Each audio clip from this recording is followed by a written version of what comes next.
ऐसे भी कहा जाता है कि भगवान जो करता है वो अच्छे के लिए ही करता है।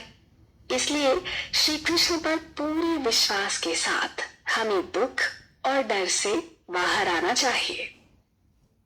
ध्यायतो विषयान पुंसः शूप जायते अनगास त्रया जायते कामः कामत्व क्रोधः भिजायते।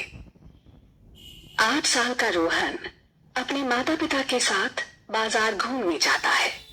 बड़े दिनों बाद उसे कहीं जाने का मौका मिला तो नए कपड़े पहनकर और अच्छे से बन ढंग के वो माता पिता के साथ बाजार पहुंचा। शाम का वक्त था। वहां की चमक धमक और दुकानों के अंदर बाहर जल रही रोशनियों को देख वो बहुत खुश हुआ। घूमते घूमते वो एक खिलौने की दुकान के सामने आया। यहाँ उसे बहुत सारे अलग अलग प्रकार के खिलौने दिखे।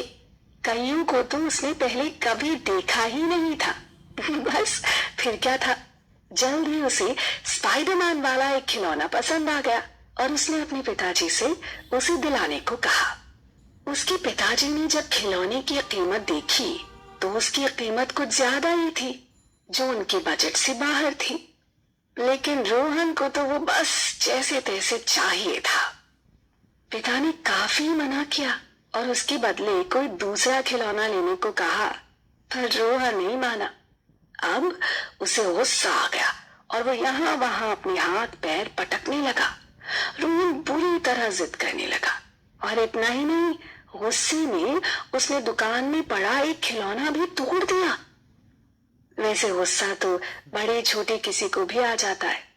रोहन को जब पता चला कि वो माता पिता के साथ बाजार जाने वाला है तब वो खुश था।